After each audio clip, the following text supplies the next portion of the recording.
देखिए, राजनीति कोई किस्मत का खेल नहीं है, ये तो एक विज्ञान है। लोगों को सुनने का विज्ञान। और अच्छा शासन, वो तो डेटा पर ही टिका होता है। आज हम जम्मू कश्मीर के इंदरवाल के जनादेश को इसी नजरिए से समझने की कोशिश करेंगे। तो ये है इंदरवाल, जम्मू कश्मीर के किश्तवाड़ जिले का एक ऐसा निर्वाचन क्षेत्र जो आप समझिए 100% ग्रामीण है।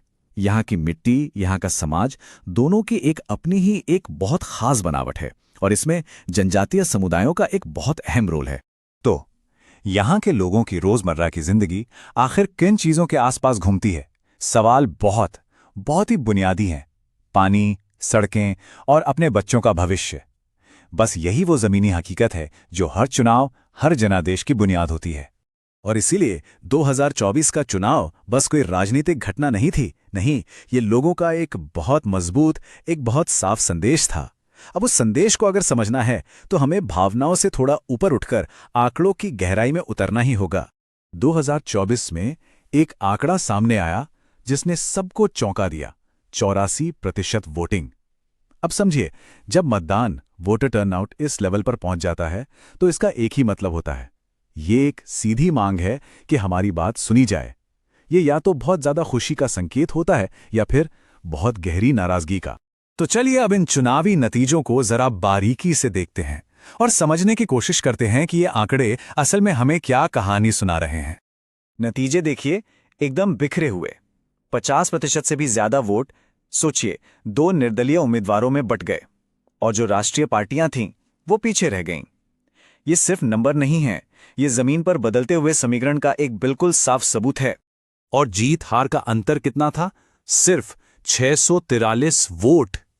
ये दिखाता है कि मुकाबला कितना कड़ा था और वोटर जमीनी स्तर पर किस हद तक बटा हुआ था। तो इस पूरे विश्लेषण का आप कह सकते हैं सार क्या है? एक लाइन में, जनादेश साफ था। वोटरों ने बता दिया कि उनके लिए पार्टी के बड़े बड़े लेबल से कहीं ज्यादा जरूरी वो उम्मीदवार है जो उनके लोकल मुद्दों से, उनकी तकलीफों से सीधा जुड़ा हो। तो सवाल उठता है कि ऐसे नतीजे आए क्यों? इसके लिए हमें सिर्फ आंकड़ों को नहीं देखना होगा, बल्कि उन सिस्टम की वजहों को समझना होगा जिन्होंने इस नतीजे को बनाया। यहां एक बड़ी दिलचस्प बात दिखती है। एक तरफ थी केंद्र की मजबूत योजनाएं, मजबूत राष्ट्रीय नेतृत्व, और दूसरी तरफ जमीन पर एक कमजोर संगठन और लोकल लीडरशिप की कमी। इसका नतीजा क्या हुआ? नतीजा यह हुआ कि डिलीवरी और भरोसे के बीच एक बहुत गहरी खाई बन गई और इस खाई को राष्ट्रीय ताकतें भी नहीं भर पाईं। और यहीं पर हमें सार्वजनिक जीवन का एक बहुत मूल सिद्धांत याद आता है। शासन का काम सिर्फ योजनाएं बनाना नहीं होता, इसका काम हर नागरिक की गरिमा, उसकी डिग्निटी को बनाए रखना है। और इसकी पहली शर्त जिम्मेदारी के साथ सुनना। जब यह संवाद टूट जाता है ना, तो लोकतंत्र अपनी दिशा खुद तलाश लेता है। देखिए, 2024 में जो हुआ वो कोई एक रात की बात नहीं थी। अगर हम इंदरवाल के राजनीतिक इतिहास को पलट कर देखें तो इस बदलाव के संकेत वो पहले से ही वहां मौजूद थे।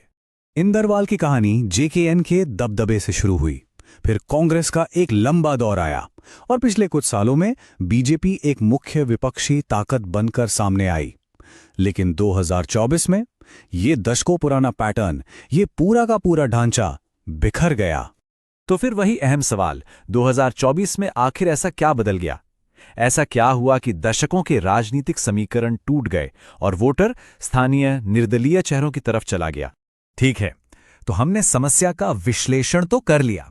अब जरा समाधान की बात करते हैं, क्योंकि ये जनादेश सिर्फ एक हार या जीत का किस्सा नहीं है, ये आने वाले कल के लिए शासन का एक ब्लूप्रिंट भी है। इस ब्लूप्रिंट को हम एक नाम दे सकते हैं, चतुर्मुख सिद्धांत। ये एक 360 डिग्री स्ट्रैटेजी है। ये इस बात पर आधारित है कि अगर आपको स्थायी सफलता चाहिए तो चारों दिशाओं में इलेक्टोरल, ऑर्गेनाइजेशनल, नैरेटिव और रिसोर्स एक साथ काम करना होगा। बहुत सिंपल है। चुनावी मोर्चे पर क्या? बुनियादी विकास। संगठन के मोर्चे पर जमीन पर पकड़। नैरेटिव यानी कहानी के मोर्चे पर एक पॉजिटिव विजन। और रिसोर्स यानी संसाधन के मोर्चे पर जो केंद्रीय योजनाएं हैं उनका असरदार इस्तेमाल। यही 4 पिलर हैं जो वापसी का रास्ता बना सकते हैं। और ये स्ट्रैटेजी हवा में नहीं है, ये सीधे लोगों की सबसे बड़ी चिंताओं का जवाब देती है। जैसा कि ये हीट मैप बिल्कुल साफ साफ दिखा रहा है। पानी, बिजली, सड़क और रोजगार, बस इन्हीं मुद्दों पर पूरा ध्यान लगाना होगा। अब देखिए, एक अच्छी स्ट्रैटेजी को जमीन पर उतारने के लिए एक सही चेहरे की भी तो जरूरत होती है ना? उम्मीदवार ऐसा होना चाहिए जो लोकल हो, जिसकी लोगों के बीच एक अपनी पहचान हो, और सबसे जरूरी जो समाज को जोड़ने का काम करे, तोड़ने का नहीं। तो ठीक है, स्ट्रैटेजी बन गई, चेहरे की बात हो गई, पर इसे अमल में कैसे लाया जाए? इसके लिए एक बहुत ही अनुशासित और समय पर आधारित एक्शन प्लान चाहिए। ये है वो 90 दिनों की सीढ़ी। पहले 30 दिन सिर्फ और सिर्फ सुनना और रिसर्च करना, अगले 30 दिन लोगों से एक एक करके जुड़ाव बनाना, और फिर आखिरी 30 दिन अपनी पूरी ताकत लगाकर अपनी बात को हर दरवाजे, हर घर तक पहुंचाना।